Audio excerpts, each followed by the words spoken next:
Dapil 1 Banda Sakti 3 suara dan TPS 3 bertambah 7 suara. Setelah sempat alot dan diskors sidang rekapitulasi pada tanggal 4 Maret lalu di Hotel Diana Lok Sumawe karena menghilangnya PPK Banda Sakti, hari ini sidang pleno rekapitulasi suara hasil pemilu Kota Lok Sumawe tahun 2024 dimulai kembali.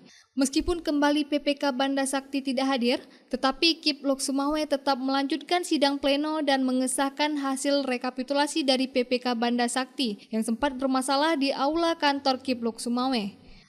Menurut Ketua KIP Lok Sumawe terkait adanya saran perbaikan dari Panwasli dan keberatan dari para saksi dapat diselesaikan melalui mekanisme hukum yang tersedia. Berikut pernyataan dari Ketua KIP Lok Sumawe Abdul Hakim.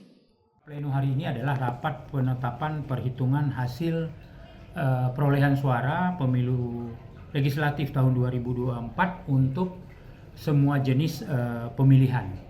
Jadi rekap pada hari ini adalah rekap penetapan hasil perhitungan suara.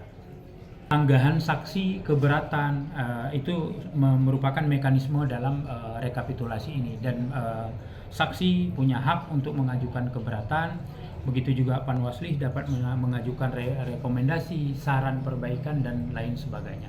Dan itu memang sudah menjadi hak daripada para saksi.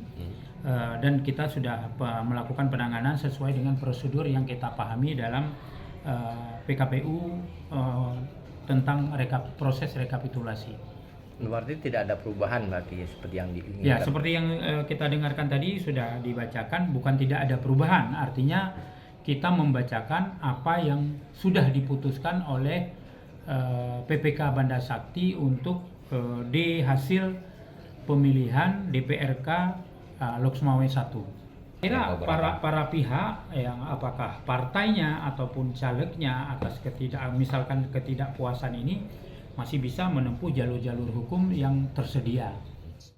Dari Lok Sumawe, Denny Muhtadi melaporkan untuk Puja TV Aceh.